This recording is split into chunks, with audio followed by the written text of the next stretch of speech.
고린도 전서 마지막 부분에 이제 이르렀습니다. 우리가 성경을 보면서 어떤 단어들을 단지 우리가 생각하는 그 의미로 해석하면 안 되는 그런 경우가 있습니다. 하나님이 아브라함을 부르셔서 내가 너로 큰 민족을 이루어 주겠다, 그런 약속을 했습니다.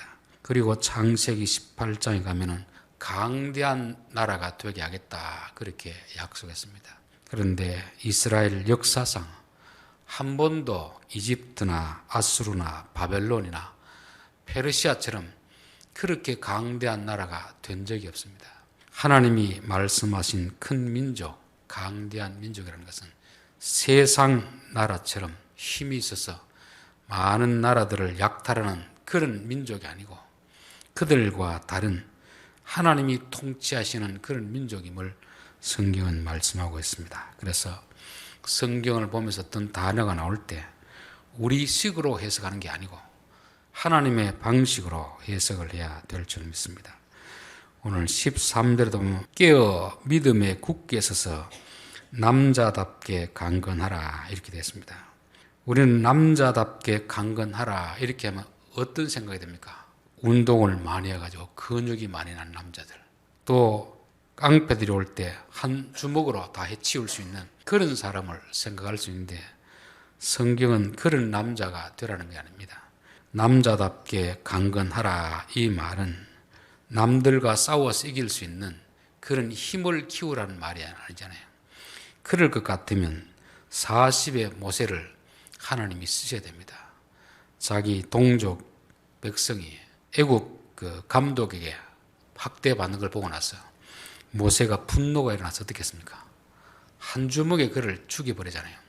그 정도로 힘이 강한 존재가 바로 모세였습니다. 하나님은 그런 사람을 쓰지 않고 오히려 광야에 보내서 40년 훈련을 시키는 것입니다.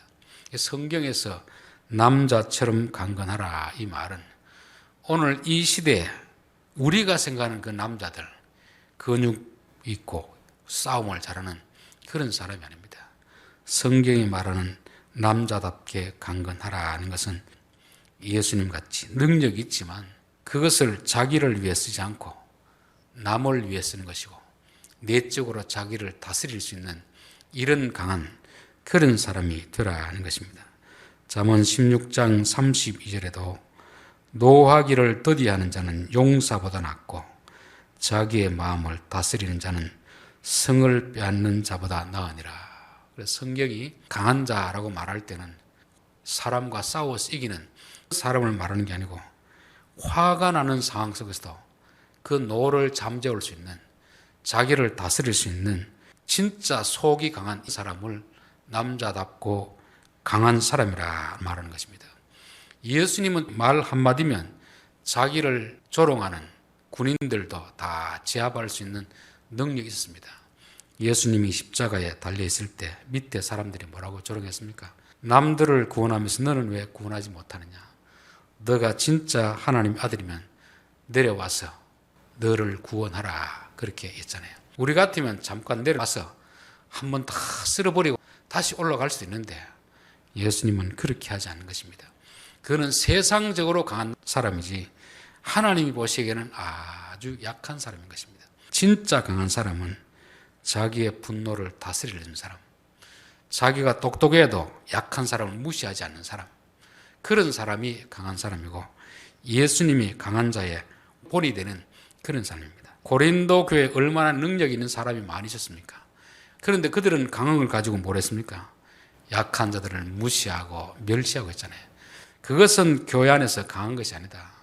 하나님이 보기엔 그것은 약한 자이고, 진짜 강한 자는 내가 돈이 있더라도, 내가 은사를 행하더라도 그걸 가지고 남들 앞에 과시하지 않고 오히려 남을 섬기는 자, 그런 자가 강하다는 것입니다. 그 앞에서 보면 첫 열매라고 하면서 뭐라고 했습니까? 섬기기로 작정한 자들, 남들 위해 군림하는 자가 강한 자가 아니고 교회 안에서는 힘이 있지만, 지위가 있지만 내가 섬겨야 되겠다, 이런 자가 정말 강한 자입니다. 왜냐하면 우리의 본성은 남들 위해 군림하려는 그런 본성이 있거든요.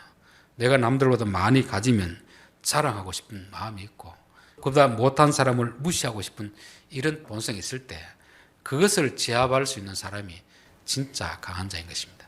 이런 사람이 남자다운 사람이라는 거죠.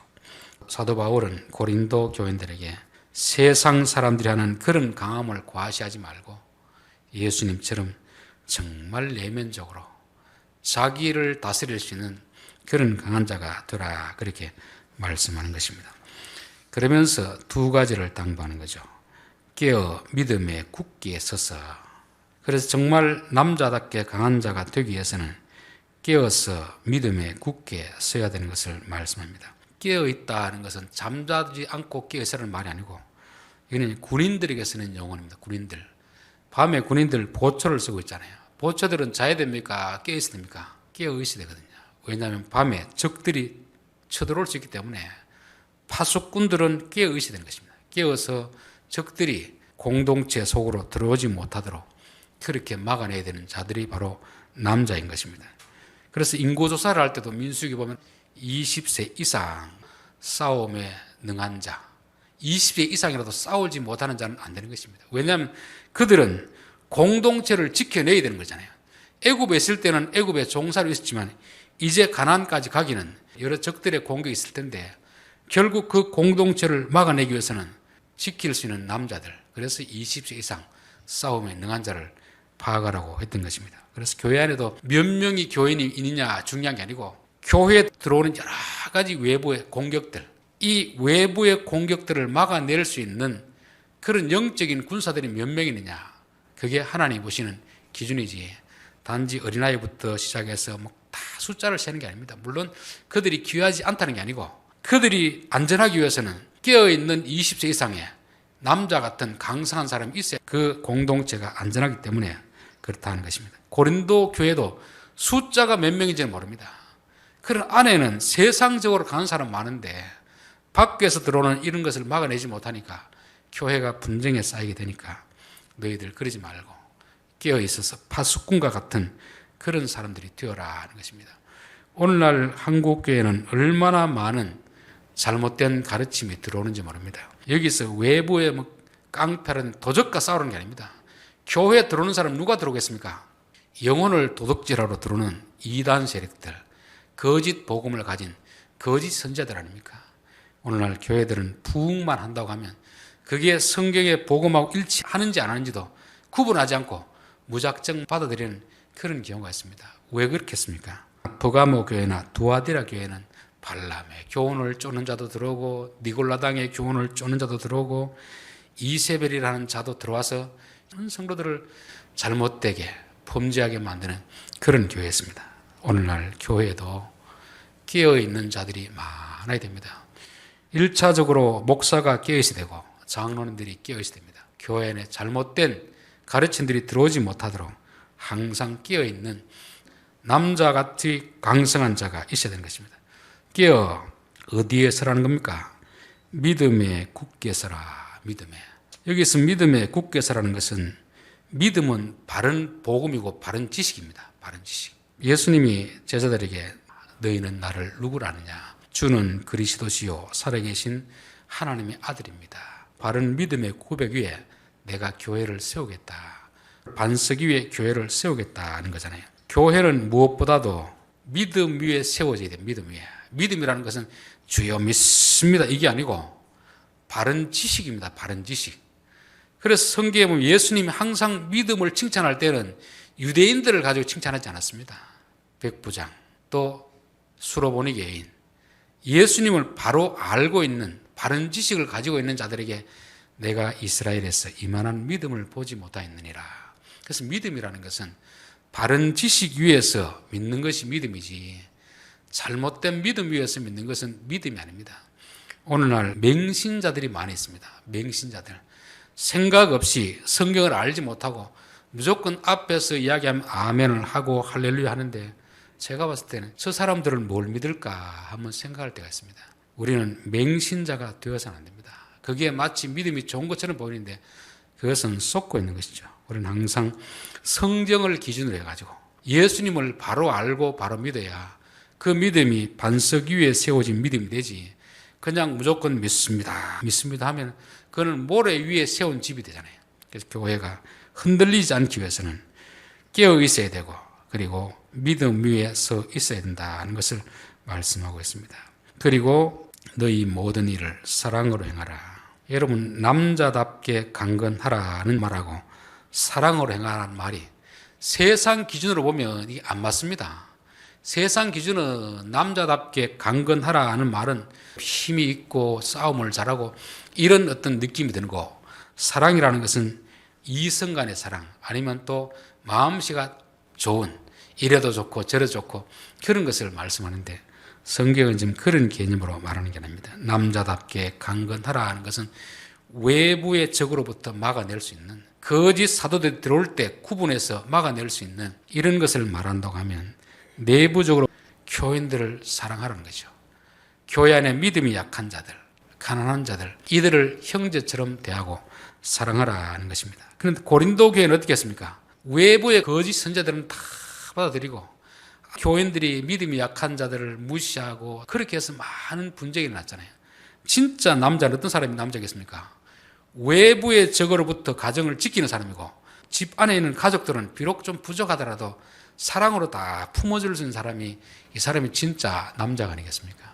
여기도 사랑하라는 것도 이성적인 사랑이 아니고 부모가 자식을 사랑하는 것이고 맏형이 밑에 동생들을 사랑하는 그 마음, 또 하나님이 우리들을 사랑하는 그 마음을 가지고 사랑하라는 것입니다. 왜냐하면 고린도 교회는 강한 자들, 능력이 많은 자들이 있었지만 사랑을 할 줄 몰랐습니다. 외부의 거짓 선자들은 다 받아들이면서 정작 사랑해야 될 안에 있는 교인들은 사랑하지 못하니까 고린도 전서 13장에서 내가 사랑의 방언과 천사의 말을 할지라도 사랑이 없으면 소리나는 구리와 꽹과리가 되고 내가 예언하는 능력이 있어 모든 비밀과 모든 지식을 알고 또 산을 옮길 만한 모든 믿음이 있을지라도 사랑이 없으면 내가 아무것도 아니요.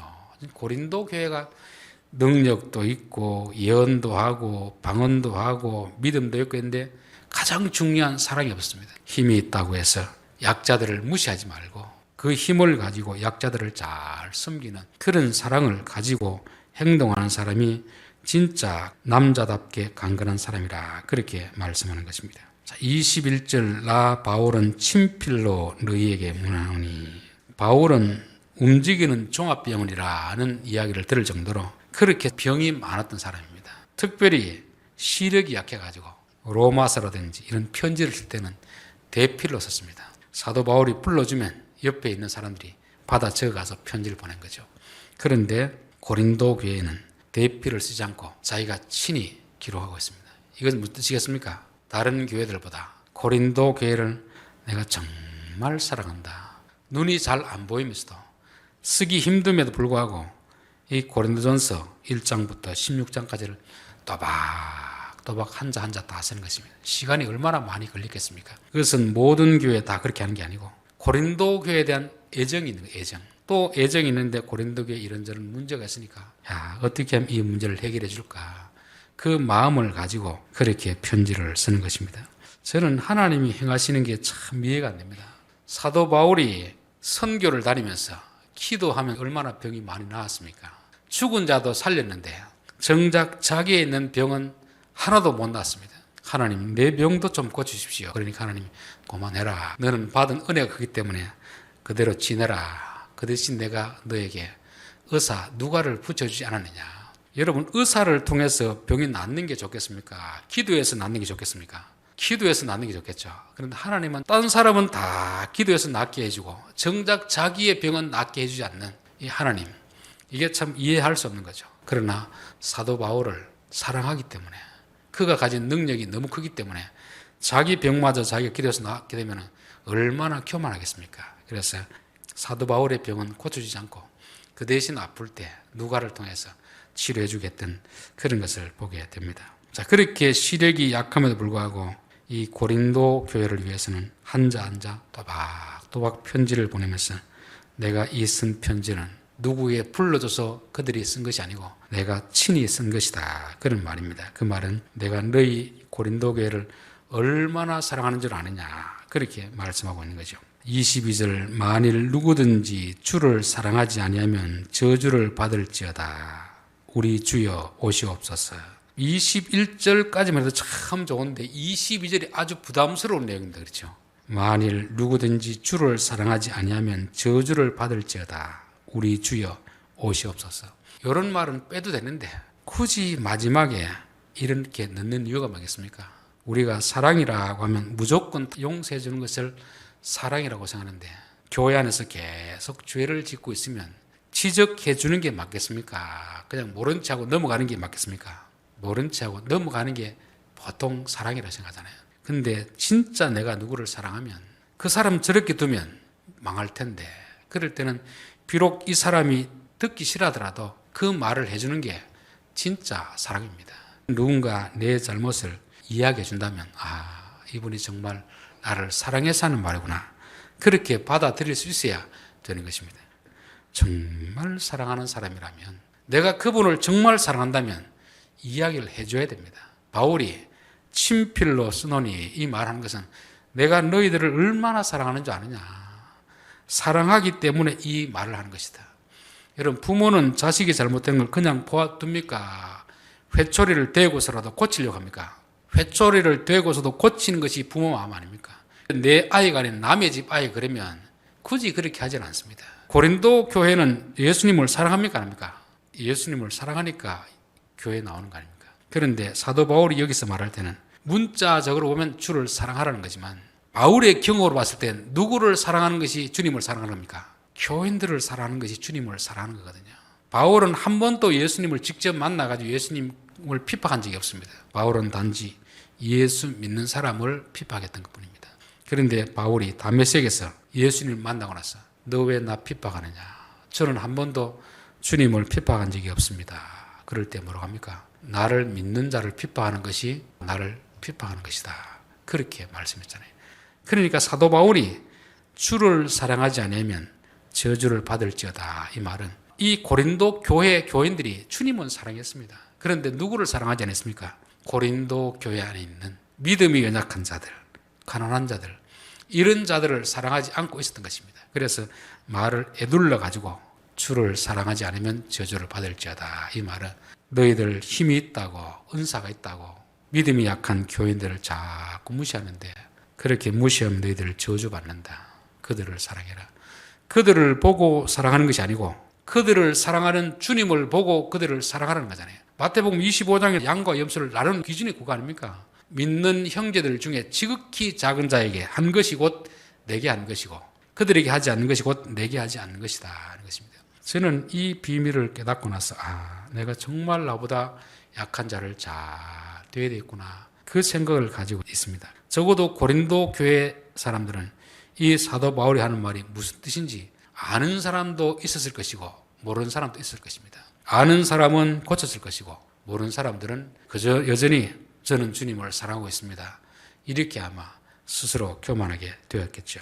주님이 하시는 말씀도 그렇고 우리가 사람의 말도 성경의 말씀도 그냥 문자 그대로 보는 게 아니고 이 바울이 주를 사랑하지 아니하면 저주를 받을지어다 하는 이 의미가 뭘까?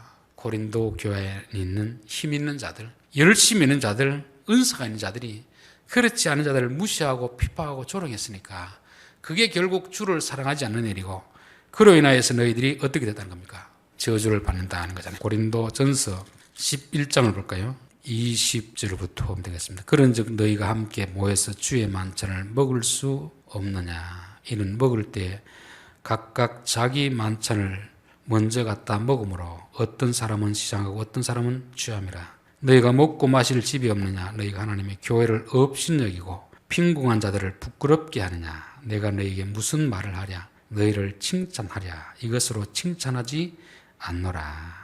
그러면서 예수님의 성찬식을 쭉 이야기하잖아요. 예수님 왜 성찬식을 행한 줄 아느냐? 그 가운데 가룟 유다도 있었다. 가룟 유다도. 그도 사랑하는 마음으로 자기 몸을 떼어서 주는데 즉 성찬은 그 누구도 차별하지 않고 예수님 안에서 똑같은 사랑을 나눈다는 것을 보여줬는데 너희들에게 성찬을 하면서도 오히려 가난한 자들을 무시하고 차별하느냐. 그러면서 27절 그러므로 누구든지 주의 떡이나 잔을 합당하게 하지 않게 먹고 마시는 자는 주의 몸과 피에 대하여 죄를 짓는 것이라. 성찬을 행하면서 약한 자들, 가난한 사람들을 무시하고 차별하면 주의 몸에 대해서 죄를 짓는다는 것은 무슨 뜻입니까? 주님께 죄를 짓는 것이고, 그러므로 너희 가운데 약한 자와 병든 자가 많고 잠자는 자도 적지 아니하니 하나님 앞에 징계를 받아서 된 자들도 있다는 것을 말씀하는 것입니다. 그러니까 사도 바울은 지금 주를 사랑하느냐 안 하느냐 그걸 말하는 게 아닙니다. 교회 안에 있는 약한 자들을 너희들 왜 무시하고 그렇게 하느냐 하는 것이죠. 그래서 교인들, 특별히 약한 자들을 사랑하지 아니하면 저주를 받을지어다. 이 말은 저주를 받으라는 말이 아니고 그렇게 하면 저주를 받게 될 테니까 제발 그 자리에서 빨리 빠져나오라는 것을 말씀하고 있는 것입니다. 우리 주여 오시옵소서. 주님의 오심을 간절히 기다리는 거죠. 교회 안에는 주님이 다스릴 때만 온전해지는 것이지 사람이 다스릴 때는 불완전하다는 것입니다. 이게 종말신앙이죠. 종말신앙. 우리는 항상 주님이 와서 다스려야 온전하게 된다는 것을 기다리면서 살아야 되는 것이고, 주 예수님 내 마음에 오셔서 나의 손과 발을 통하여서 다스려 주십시오. 그러면 주님이 재림하지 않더라도 그 교회 지도자들이 주의 손과 발이 되면 그 교회는 온전한 교회가 될 수 있다는 것입니다. 23절 주 예수 그리스도의 은혜가 너희와 함께하고 나의 사랑이 그리스도 예수 안에서 너희 무리와 함께 할지어다. 이렇게 됐습니다. 바울이 아무리 고린도 교회를 사랑한다고 한들 바울의 사랑으로서는 한계가 있습니다.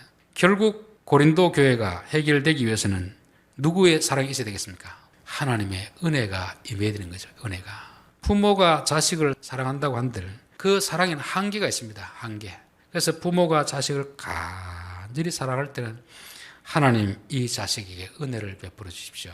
이 은혜. 그래서 하나님이 은혜 베푸시기를 늘 기도를 해야 되는 것입니다. 우리 성도들도 마찬가지입니다.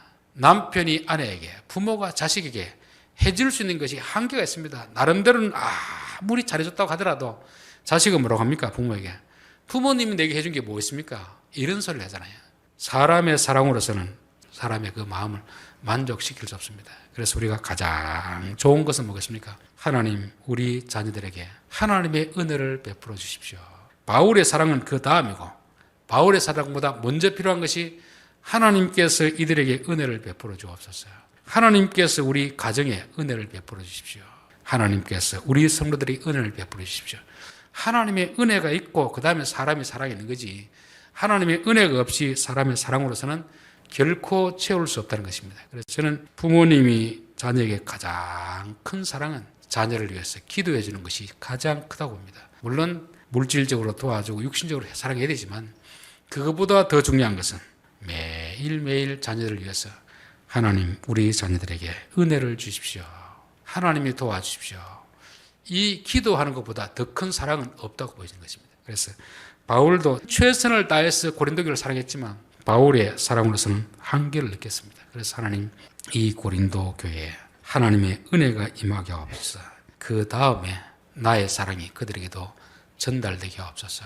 그래야 자기가 책망한 그 글들이 사랑으로 받아들이는 것이지, 그게 없으면 오히려 기분 나쁘게 하면서 다 버려버리게 되잖아요. 결론의 말씀입니다. 사도 바울은 남자답게 강건하라. 이것은 힘을 기르라는 말이 아닙니다. 예수님처럼 온유하고 겸손한 자가 되라는 거죠.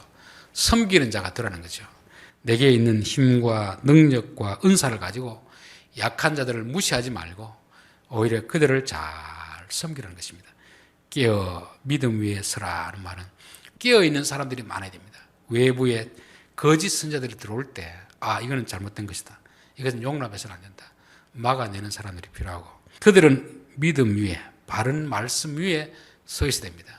신비주의라든지 율법주의라든지 기복주의라든지 이런 데 위에 서면 언제든지 흔들려서 넘어질 수 있는 거거든요. 그래서 우리가 믿음은 기초가 든든한데 그게 바른 하나님의 말씀이라는 것입니다.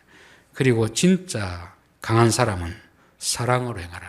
중직자들은 바깥으로부터 이단들을 또 막아내야 되고, 그리고 교회 안에 있는 사람들은 비록 믿음이 부족할지라도 그들을 사랑으로 돌보고 섬길 수 있는 그런 곳이 되어야 될 줄 믿습니다. 바울이 친필로 쓴다는 것은 그만큼 이 고린도 교회를 사랑한다는 말입니다. 물론 친필로 쓴 글 내용 속에는 많은 책망들이 많이 들어있습니다. 미워서 책망하는 것이 아니고 정말 사랑으로 한 자 한 자 써 내려갔다는 것이면서, 그리고 주를 사랑하지 않으면 저주를 받으리라. 이건 저주를 선포하는 게 아니고 그 길로 가면 저주를 받게 되니까 빨리 그 자리에서 돌이키라는 것입니다. 예수님을 사랑하지 않는 자도 그렇고 몸된 성도를 사랑하지 않는 것도 그러니까 빨리 그 자리에서 돌이키라는 것을 말씀하는 것입니다. 그리고 마라나타 신앙, 주님이 어서 오십시오. 주님이 재림 때 최종적인 완성이 되지만, 그러나 그 이전에라도 믿음의 사람들이 하나님의 통치를 받는 그런 사람이 되게 앞서서 기도를 하고, 바울의 사랑으로서는 한계가 있기 때문에 주여 저들에게 은혜를 베풀어 주십시오. 그 다음에 나의 사랑이 그들이 받아들이게 하옵소서. 그렇게 기도하고 있습니다. 기도하겠습니다.